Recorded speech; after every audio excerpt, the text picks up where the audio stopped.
Marxism and Insurrection, a letter to the Central Committee of the RSDLP by Vladimir Lenin. One of the most vicious and probably most widespread distortions of Marxism made by prevailing socialist parties is the opportunist lie that preparation for insurrection and generally the treatment of insurrection as an art is Blanchism. Bernstein, the leader of opportunism, has always earned himself unfortunate fame by accusing Marxism of Blanchism. And when our present-day opportunists cry Blanchism, they do not improve on or enrich the meager ideas of Bernstein one little bit. Marxists are accused of Blanchism for treating insurrection as an art.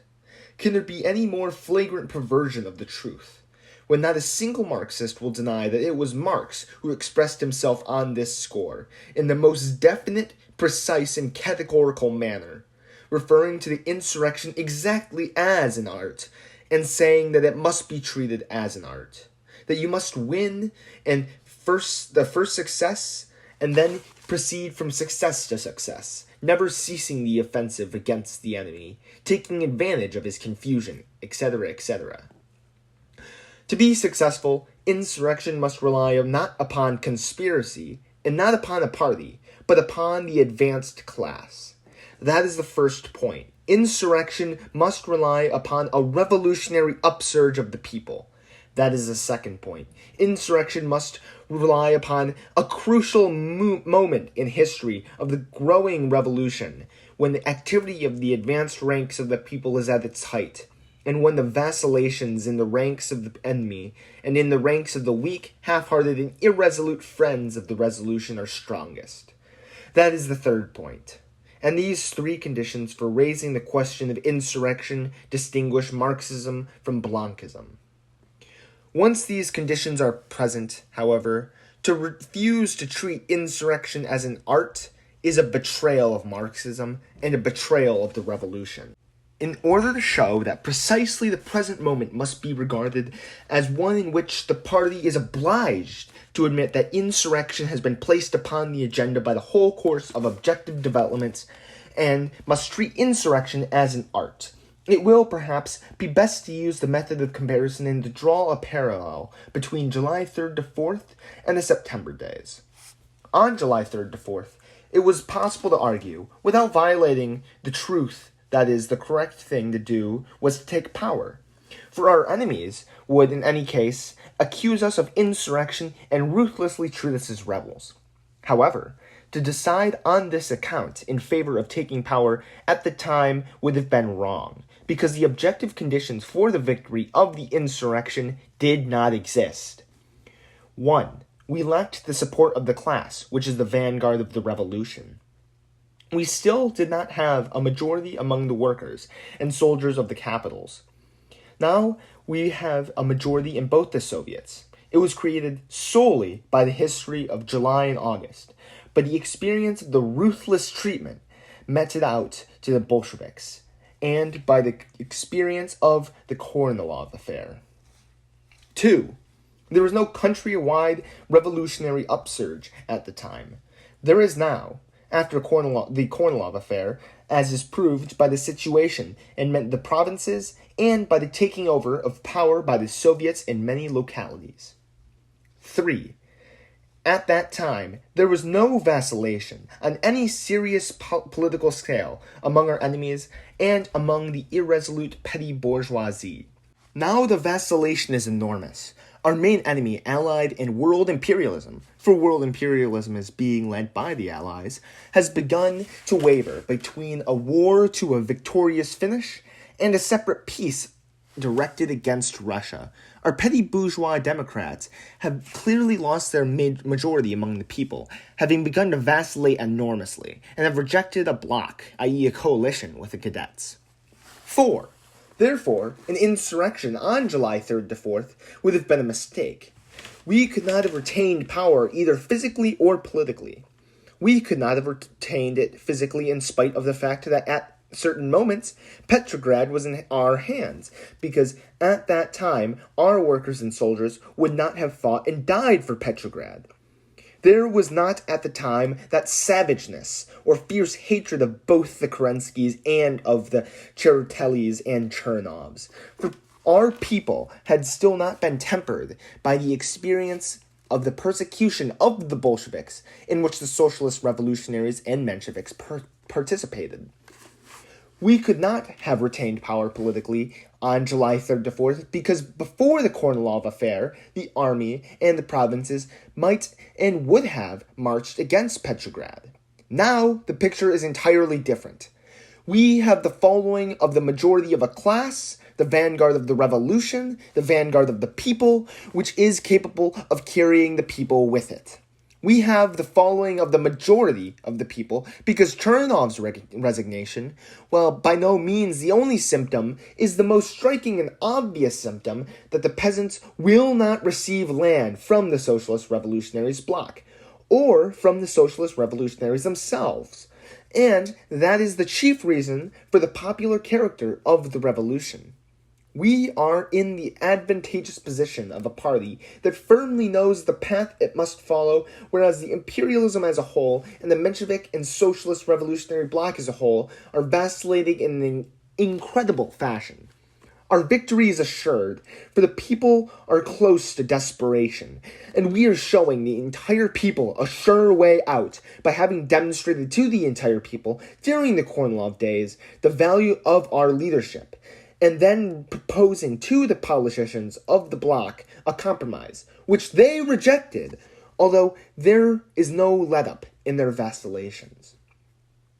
It would be an utter mistake to think that our offer of a compromise has not yet been rejected, and that the Democratic Conference may still accept it.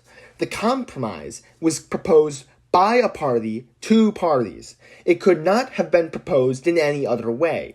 It was rejected by parties. The Democratic Conference is a conference and nothing more.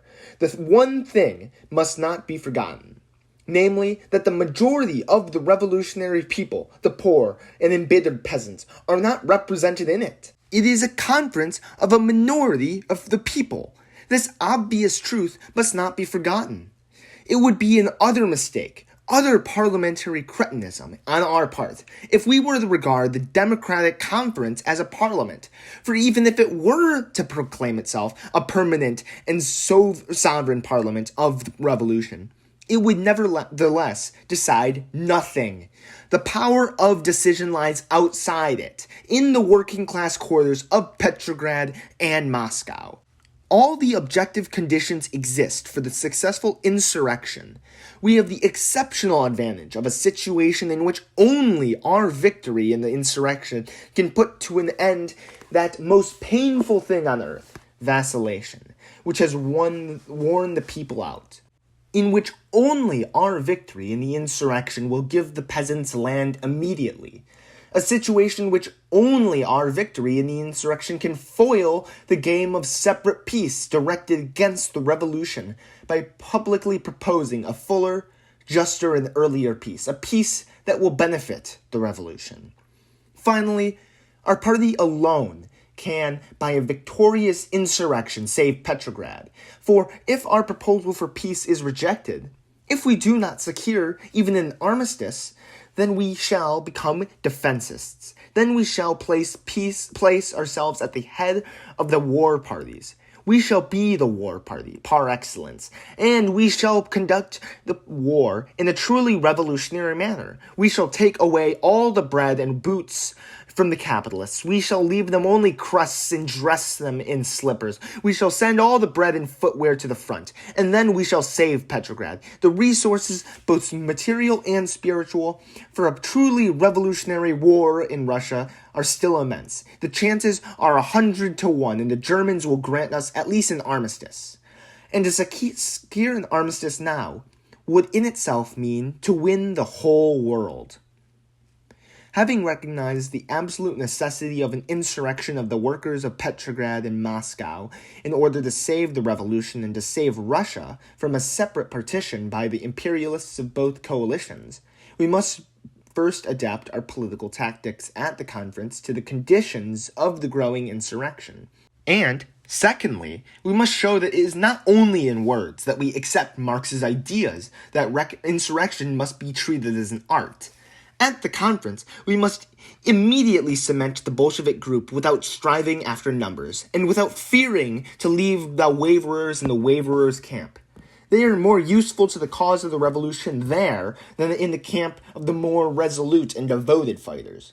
We must draw up a brief declaration by the Bolsheviks emphasizing in no uncertain manner that the irrelevance of long speeches, and of speeches in general, the necessity for immediate action to save the revolution, the absolute necessity for a complete break with the bourgeoisie, for the removal of the entire present government, for the entire rupture of the Anglo-French imperialists who are preparing a separate partition of Russia, and for the immediate transfer of all power to the revolutionary democracy headed by the revolutionary proletariat. Our declaration must consist of the briefest and most trenchant formulation of this conclusion in connection with the proposals of the program: peace for the peoples, land for the peasants, confiscation of scandalous profits, and a check on the scandalous sabotage of production by the capitalists. The briefer and more trenchant the declaration, the better.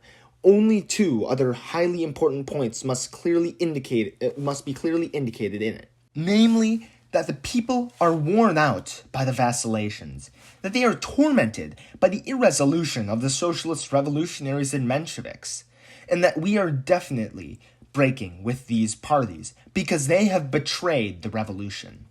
And another thing, by immediately proposing a peace without annexations, by immediately breaking out with allied imperialists and with all imperialists, either we shall at once obtain an armistice, or the entire revolutionary proletariat will rally to the defense of the country, and a really just, really revolutionary war will be waged by the revolutionary democracy under the leadership of the proletariat. Having read this declaration, and having appealed for decisions and not to talk, for action, and not resolution writing, we must dispatch our entire group to the factories and the barracks. Their place is here. The pulse of life is there. There is the source of salvation for our revolution, and there is a motive force of democratic conference. There, in ardent and impassioned speeches, we must explain our program and put the alternative. Either the conference adopts it in its entirety, or else insurrection. There is no middle course. Delay is impossible. The revolution is dying. By putting the question in this way, by concentrating our entire group in the factories and barracks, we shall be able to determine the right moment for launching the insurrection. In order to treat insurrection in the Marxist way, i.e. as an art, we must, at the same time, without losing a single moment, organize a headquarters of the insurgent detachments, distribute our forces, move the reliable regiments to the most important points, surround the Alexandria Theater, occupy the Peter and Paul Fortress, arrest the general staff and the government, and move against the officer cadets and the Savage Division, these detachments which would rather die than allow the enemy to approach the strategic points of the city. We must mobilize the armed workers and call them to fight to the last desperate flights to occupy the telegraph and telephone exchange at once, place our headquarters of the insurrection at the central telephone exchange and connect it by telephone with all the factories, all the regiments, all the points of armed fighting, etc. Of course, this is by way of example, only to illustrate the fact that at the present moment, without treating insurrection as an art, it is impossible to remain loyal to Marxism, to remain loyal to the revolution. And that's it.